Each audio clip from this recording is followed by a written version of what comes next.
इस चैनल में आपको एकदम ऑथेंटिक चीज़ मिलेगी। मैं उस फेज से गुजर चुका हूँ, मैंने अपने फ्रेंड्स को देखा है, मैंने काफ़ी बच्चों को देखा है उस फेज से गुजरते हुए, उन गलतियों को करते हुए। तो मैं वो चीज़ों को एक्सपीरियंस कर चुका हूँ, तो आके आपको बता रहा हूँ। और सब लोग कैसे हो यार, पढ़ाई कैसी चल रही है, कितने घंटे पढ़ रहे हो, नीचे कमेंट्स में लिख के बताओ। चाहे कुछ भी हो जाए, पढ़ाई नहीं रुकनी चाहिए, चाहे आंधी आए चाहे तूफान आए। तो काफ़ी लोग मेरे को ये पूछ रहे थे, भैया हमारे प्री बोर्ड्स चल रहे हैं, पेपर उतने अच्छे जा नहीं रहे हैं, कईयों के प्री बोर्ड्स आने वाले हैं, तो वो कौन सी मिस्टेक है जो हम अवॉइड करें? क्या मेरे प्री बोर्ड्स में कम नंबर आएंगे तो मेरे बोर्ड्स में अच्छे नंबर आ सकते हैं क्या? हमारा माइंडसेट क्या होना चाहिए, हमारी स्ट्रेटेजी क्या होनी चाहिए प्री बोर्ड्स के लिए? सो आज से 3 साल पहले मैं बिल्कुल आपके ही पोजीशन में था, मेरी भी सिचुएशन वही थी, मेरा भी सिलेबस कुछ नहीं हुआ था as majority of the students. उस समय मेरी टीचर ने मुझे एक टिप दिया जिसने मेरी प्रिपरेशन को पूरी तरीके से चेंज करके रख दिया। तो मैं बोलूँगा प्रोबेबली इसी टिप के कारण मेरे क्लास 10th में 97% आए। मैं सबसे बड़ी गलती करते हुए बच गया। सबसे बड़ी गलती अभी स्टूडेंट्स की क्या हो सकती है कि वो सिलेबस कंप्लीशन की ओर भागेंगे। कई टीचर्स उनको कहेंगे कि बेटा 90% सिलेबस कंप्लीट करो, 80% सिलेबस कंप्लीट करो। कई यूट्यूबर्स बोलेंगे जिनको कोई एक्सपीरियंस नहीं है, जिन्होंने कभी 10th में उतने नंबर नहीं लाए, फिर भी आके कुछ भी बोल देंगे। सबसे बड़ी गलती है सिलेबस कंप्लीशन की ओर भागना। अगर आप सोच रहे हो कि मेरे 20 चैप्टर है और मैं 20 कर लूँ, 18 चैप्टर कर लूँ, तो ये आपकी बहुत गलत सोच है। आप बहुत ज़्यादा जल्दी गिर जाओगे। अभी आपका मेन गोल सिलेबस कंप्लीशन बिल्कुल नहीं होना चाहिए।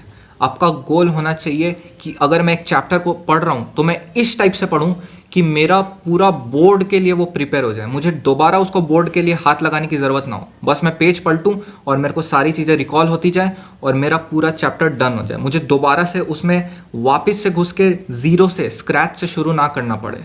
इस चीज़ का ध्यान रखो, क्योंकि अगर अभी आधा अधूरा पढ़ के आधा अधूरा जाओगे एग्ज़ाम में, कुछ याद नहीं रहेगा, पूरी तरीके से ब्लंडर हो जाएगा। कईयों का हो सकता है कि उन जो सब टॉपिक थोड़ा बहुत पढ़ के गए उसमें से ही क्वेश्चन आ जाए और नंबर आ जाए, तो ओवर कॉन्फिडेंस में तुम उड़ने लग जाओगे। फिर तुम उस चैप्टर को कभी दोबारा अच्छे से पढ़ोगे ही नहीं, ये सोच करके कि मेरा चैप्टर वो हो रखा है। तो इस चीज़ से बच के रहो, काफ़ी ज़्यादा डेंजरस है। कम चैप्टर पढ़ के जाओगे तो डेफिनेट सी बात है कि प्री बोर्ड्स में कम नंबर है, मेरे भी आए थे, लेकिन इसका मतलब ये नहीं है कि मेरे बोर्ड्स में ख़राब नंबर है।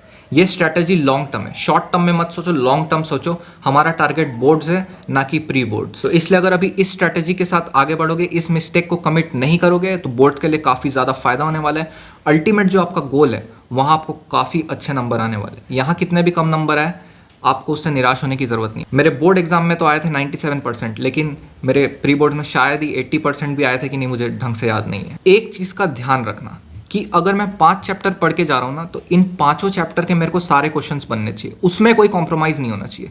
अगर ये चीज़ हो रहा है ना, तो काफ़ी ज़्यादा खुश हो जाना, काफ़ी ज़्यादा कॉन्फिडेंट फील करना कि जो मैं पढ़ के जा रहा हूँ उतना तो मैं बना ले रहा हूँ, और बोर्ड से पहले मैं अपने सारे सिलेबस इसी पेस में इसी तरीके से कंप्लीट कर लूँगा, तो मेरा बोर्ड्स भी एकदम बढ़िया जाएगा, मैं बोर्ड्स को भी फोड़ दूंगा। अगर पेरेंट्स तुमको बोले बेटा प्री बोर्ड्स में कम नंबर क्यों आ रहा है, तो उनको भी ये वीडियो दिखा देना, उनको भी तुम यही बात समझा देना कि मैं लॉन्ग टर्म में सोच रहा हूँ, शॉर्ट टर्म में नहीं सोच रहा हूँ। एक चैप्टर को ऐसे पढ़ रहा हूँ कि एकदम डन है, एकदम डेड है।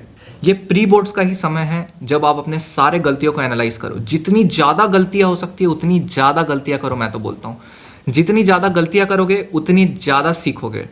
प्री बोर्ड्स में हार्ड चेकिंग भी होती है, तो वो अच्छी बात है, उसको पॉजिटिवली लो कि जितना ज़्यादा हार्ड चेकिंग होगी आपको अपनी गलतियाँ उतनी ज़्यादा पता चलेगी। उनको एनालाइज करो और ये इंश्योर करो कि वो बोर्ड्स में बिल्कुल भी रिपीट नहीं होनी चाहिए। जितना भी एक्सपेरिमेंट करना है, कैसे पेपर अटेम्प्ट करना है, कैसे प्रेजेंट करना है, सारी चीज़ें प्री बोर्ड में कर डालो। एक बेवकूफ़ आदमी वो होता है जो खुद गलती करके भी नहीं सीखता है। एक समझदार आदमी होता है जो खुद गलती करता है और फिर सीखता है, और उससे भी समझदार आदमी होता है जो दूसरों की गलतियों से सीखता है। तो ये जो मैंने गलती बता दी उसको सीख लो और उसको कमिट मत करो, और सबसे समझदार आदमी बन जाओ। तो पढ़ते रहो, फोड़ते रहो और मचाते रहो। जाओ जाओ जाओ, फटाफट से पढ़ाई में लग जाओ। Bye bye.